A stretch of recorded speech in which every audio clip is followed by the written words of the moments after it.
Good morning, afternoon, or evening. My name is Kim Poe. I'm the Children and Young Adult Consultant with the Connecticut State Library, and I'm here with Jennifer to talk about summer stuff and youth, the only thing in librarianship that I know about mostly.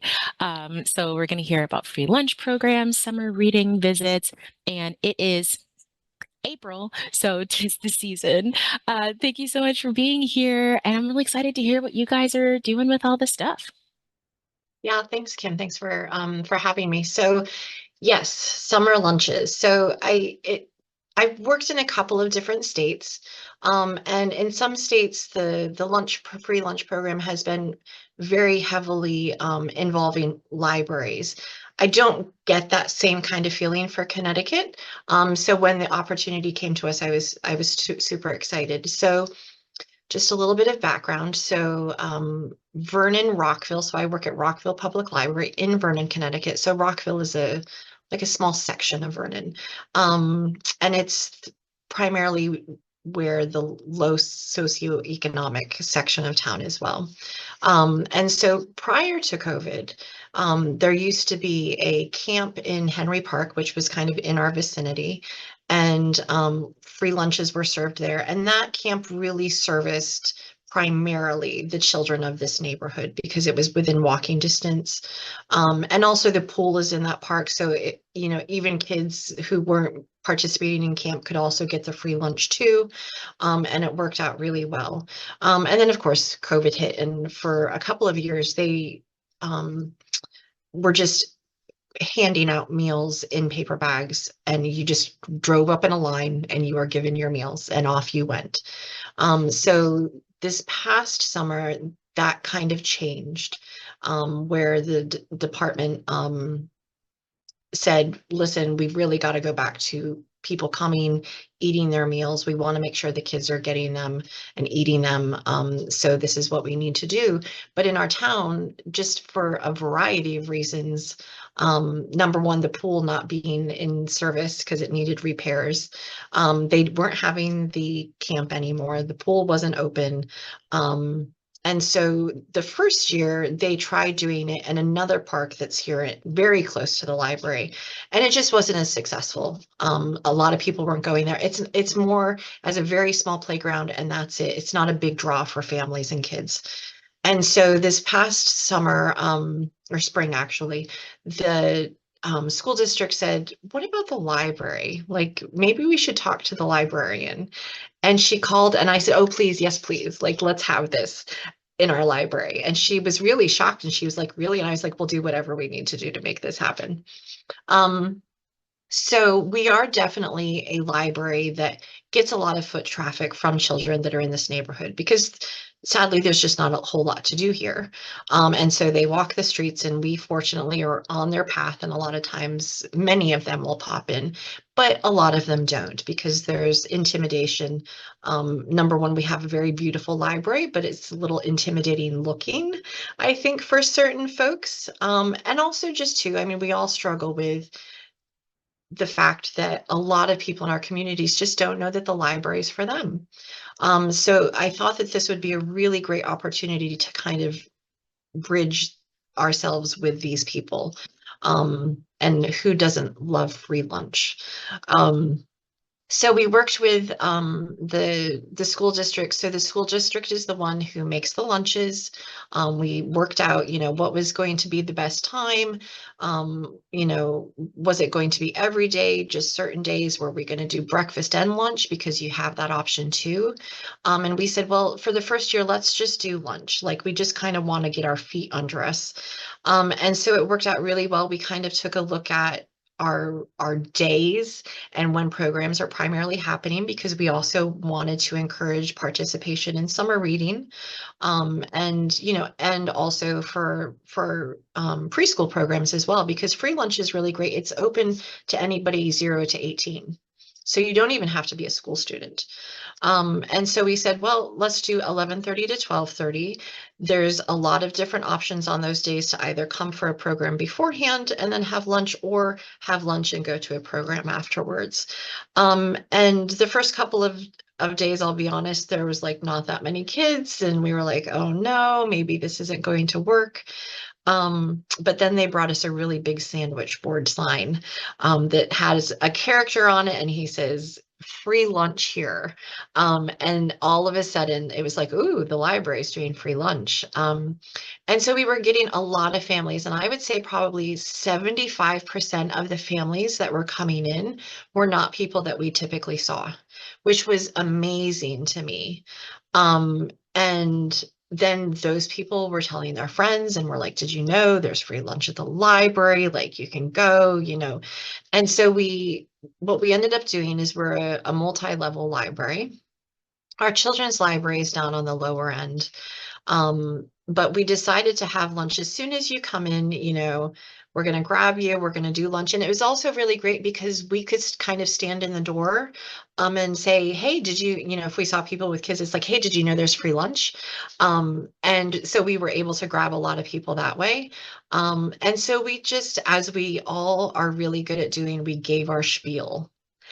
So we had a little show and tell. We'd have some items, because we have a toy library and we have games and, we have some really cool stuff.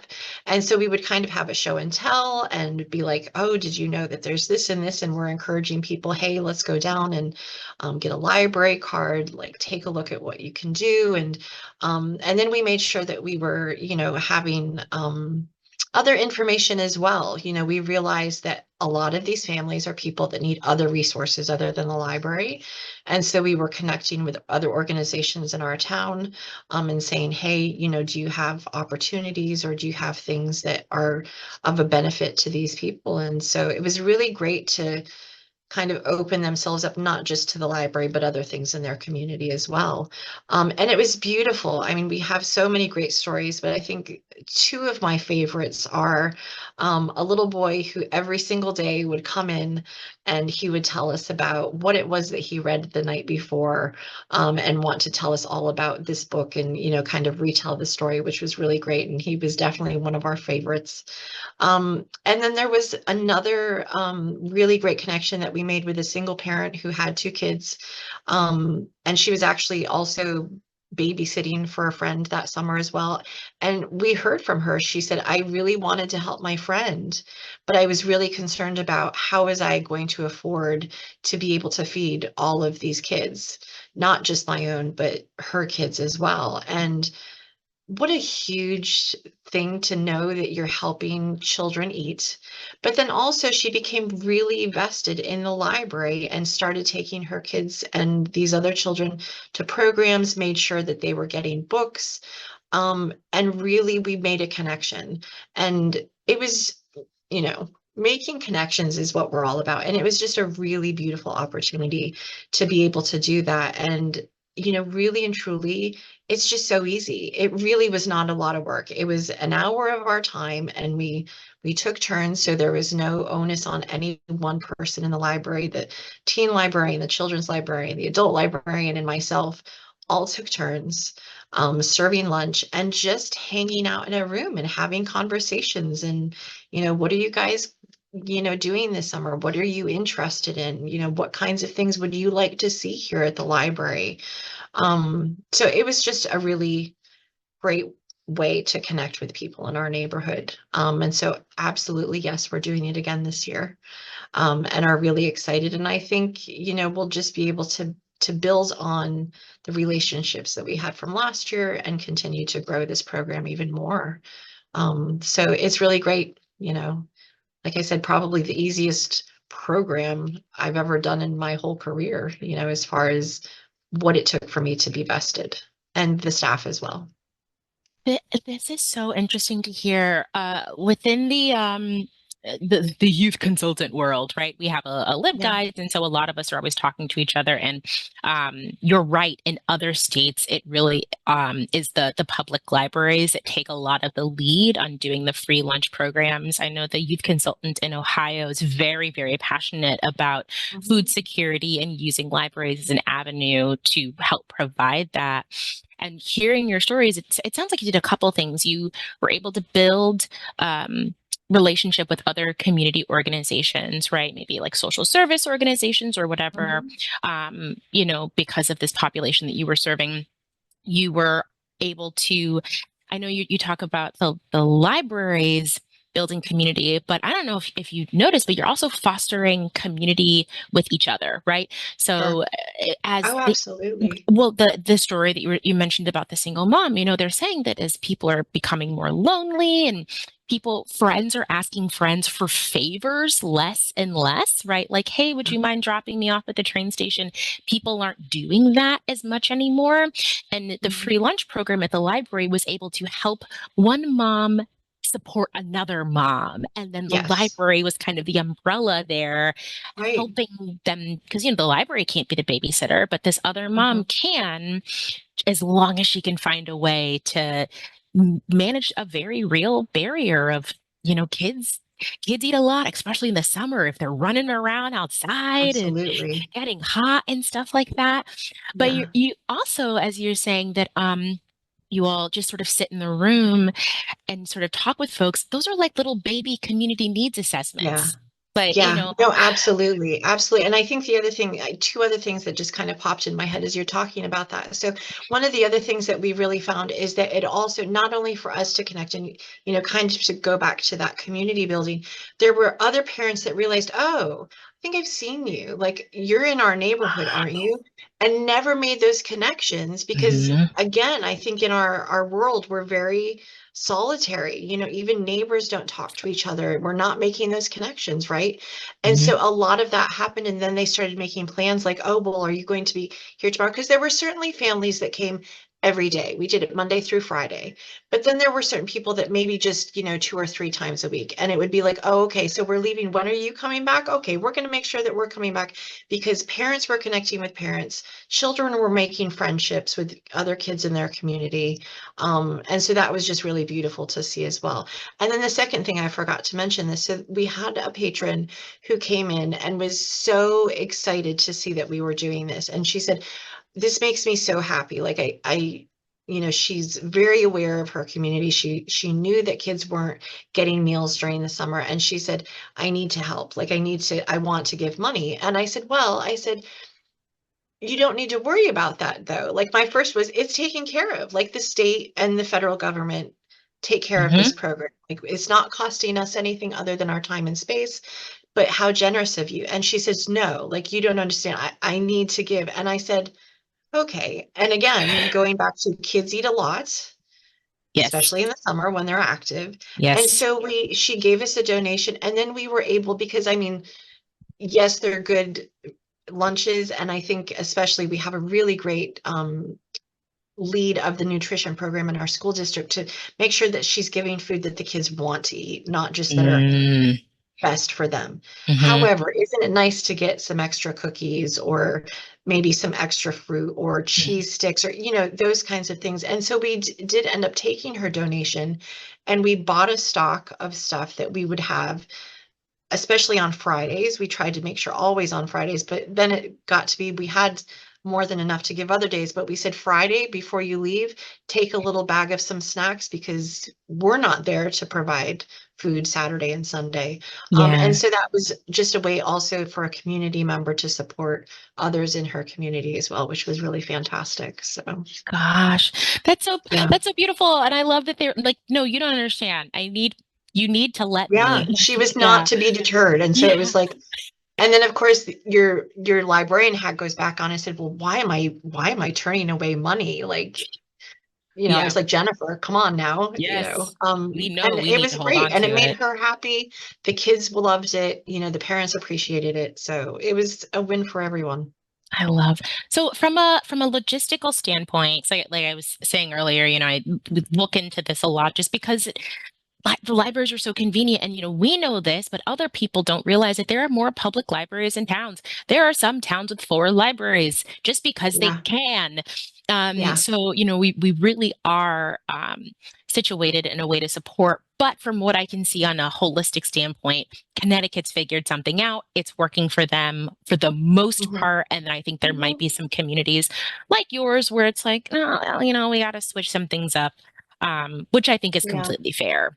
Yeah. Well, and I think, because I mean, we're not a super big, I mean, we have a population of 30,000, but like so many towns, I think, in the state, there's pockets, there's different sections of town. And, you may try, a town may try to say, okay, like for example, when they were handing out lunches, it was at the middle school because the middle school in Vernon is fairly central. However, not everybody can get there. So this town's attitude is, where do we need to be so that people, like, we need to be in as many places in as many corners of this town in order to service the most amount of people? And Mhm. how are we going to do that? But logistically, really, let's just do some nitty gritty, because of course that's everybody's question. But Yeah. every day we kept track of how many students. The statutes have changed in the sense that there's no more, oh, well, are you a Vernon resident, or, oh, we don't care. 0 to 18, they can come from surrounding towns. It doesn't matter, just as Good. long as you're 0 to 18. So we Mhm. had to make sure of that. We kept track. It was just hashtags on a sheet. And then we filled out, the sheet at the end of the day. This is how many meals we received. This is how many we gave out. And this is how many is left over. The meals were delivered to us. We didn't have to go anywhere to get Okay. them. They came to us every day. And there's funds for this program. So one of the things that I was concerned about, especially with the leftovers, is, well, where do I put them? Because the Mhm. majority of stuff has to be refrigerated. They bought us a refrigerator. Oh, Yeah, so we didn't even have to worry about that. The school district purchased the refrigerator for us, so now we have it all year round. Um, who doesn't want an extra fridge for stuff? I right. mean, Yeah. staff parties the rest of the year. But anyway, so they were really there to support us and say, we're going to do everything that you need to make you successful. Again, like, they're supportive, and I feel like any school district is going to be supportive because they want this to happen. Yeah. And if, and because of the fact that there are funds for them to be able to do this, it doesn't have to be a barrier at all for libraries to consider doing this program. So, yeah, and I was going to ask, so the food is delivered. Now, are Yep. you, and I know you sort of described the library building. I had never been there. I feel like that is to a disservice. We might have to take Well, some summer road trips. you're Um, always but welcome. thank you. So are they in a like program room? I imagine there might be some Yeah. libraries that are like, but we need this program room, blah, blah, blah. So, I mean, I'm just Yep. wondering, like, do you find, and I love that you said you have people rotate, so it's not one person that's responsible for this every Right. day. Right. Do you run into any issues with regards to programming space during, one of the busiest times of the year? Or maybe is it like an asset? Because then, like you mentioned, you found a time where kids can go to a program and then go to lunch, or go to lunch and then go to a program. So I'm just kind of Mhm. wondering how that's working for you all. Yeah, so we have, so we're fortunate. I mean, neither one are very large, but we're fortunate that we have a program room on the main level that is primarily used for teens and adults. And then we have a children's program that's right next to our children's library. So obviously we weren't doing it in the children's library, because they see far more activity than we did. And we just, made the decision that, okay, it's for 1 hour. You need a little bit of time beforehand to make sure tables and chairs are set up, and then a little time afterwards to make sure you're cleaning up and taking care of food. But it wasn't hard for us to say, well, that's easy for us to commit to basically an hour and a half of a time each day when we're just going to not make any programs, during Hmm. that time frame. And that wasn't hard for us at all. The other consideration that we did have, and we might try to do it a little bit more this year, because there certainly, as word spread, there were times when it was like, oh gosh, we don't have enough space. And so sometimes what we would say is, hey, it's full right now, probably in another 10 minutes when everybody's done, it's going to be free. How about you go take a look in the children's library, hang out there for a little bit, and then just come back. And so, and because you have an hour, you're able to do that. It's kind of like a restaurant, like, wait 10 minutes and then come Yeah, back and we'll we'll seat clear you off a then. table. Yeah. And so that wasn't a problem. We had thought about even potentially having some outside time, because we have a few tables outside, and we have portable, like folding tables and chairs and stuff. We have a couple of tents, but I mean, last year it was just like, there's a lot going on, and that's a Yeah. lot of up and down and up and down. But I think that on really nice days, I don't even think I would bother with a tent, but to maybe have a few tables out there and to say, you could have a choice. Do you want to eat inside or do you want to eat outside? And then that will also, I think, lessen the time that people have to kind of wait and come back. But nobody was ever bothered or upset about that. They were totally understandable. So, Great. Oh yeah, my God, I love this. I love this. I think I really do want to come visit one day. Like I'll help hand out lunches. it's so much fun. So Yeah, much and fun. I hardly ever get to hang out with the kids anymore. I say I'm locked Yeah. in my cube and I get to go out and hang out with the kids every once in a while. But you mentioned an interesting thing about the fact that the school district purchased a fridge for you. Uh, Mhm. I I don't think I ever worked at a library that did a free lunch. I think I worked at a library and they did lunch maybe before I got there, or like it Mm, had happened at one point. Um, right. so are you all able to keep the food? And then I thought I remembered hearing something, some concerns that kids couldn't take the food off the premises, like if they wanted to like eat an apple as they Yeah. walked home or something. So what are Yeah. kind of like the rules and things around stuff like Yeah. that? So the rule is they did go back and they backpedaled, and we had hoped that maybe we could talk to um, the state and the federal level to kind of say, can we be a little bit more lenient with this? But that is, I think, the one unfortunate thing is that, yes, they do have to eat the lunch on the premises. Um, Honestly, I mean, I'm going to be honest, like if it was an apple or something, I wouldn't really have that hard of a time saying it. Yeah. The concern though is that there are some items that need to be refrigerated. And so we have to be, from a health perspective, you have to be very, strict on that to say, well, if you haven't finished your yogurt or your milk, you can't take that with you. Like you Yeah. have to throw it out.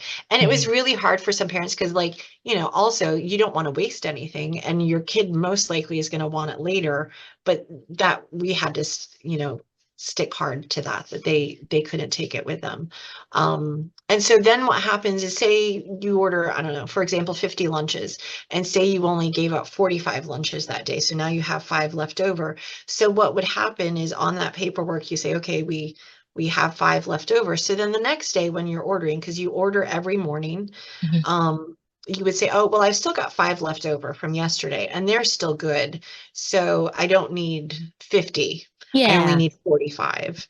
And then also, as you're going through the process, you kind of figure out the trends, what Mhm. days are most popular, what days are their favorite lunches. Like Wednesday was the favorite lunch in our library because it was kind of the fun stuff, the muffin and the yogurt and the cheese stick Um, and, cucumbers and dip and, more yeah. fun kind of, snacky kind of stuff. Whereas like Friday, surprisingly, although I fully understood once we got into it, but it was build your own pizza day, but they were tiny, tiny, like they were little Like pizzas Lunchable and it was super, pizzas. yeah, like lunch. And Yeah. it was super messy and it ended up not being the favorite. So then you kind of know, oh, okay, Wednesday, everybody's going to come and we're going to have as many lunches as possible, but other days, not so much.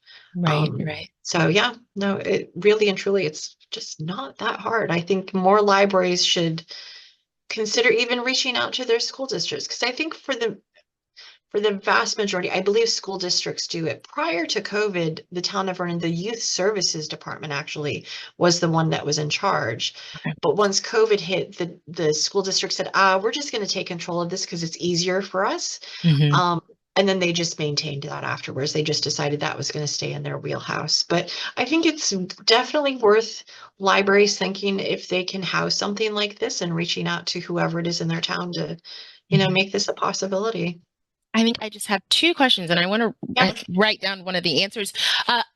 About how long in advance do you begin? Or I know you said they came to you, so I'm wondering, is it like in February? You might want to start Yeah. those conversations, or So we had a meeting beginning of April where the school district reached out to all the partners from last year and said, are you still interested? Do you want to do it again this year?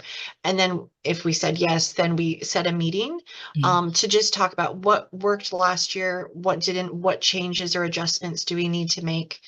And so we just kind of hashed out those details.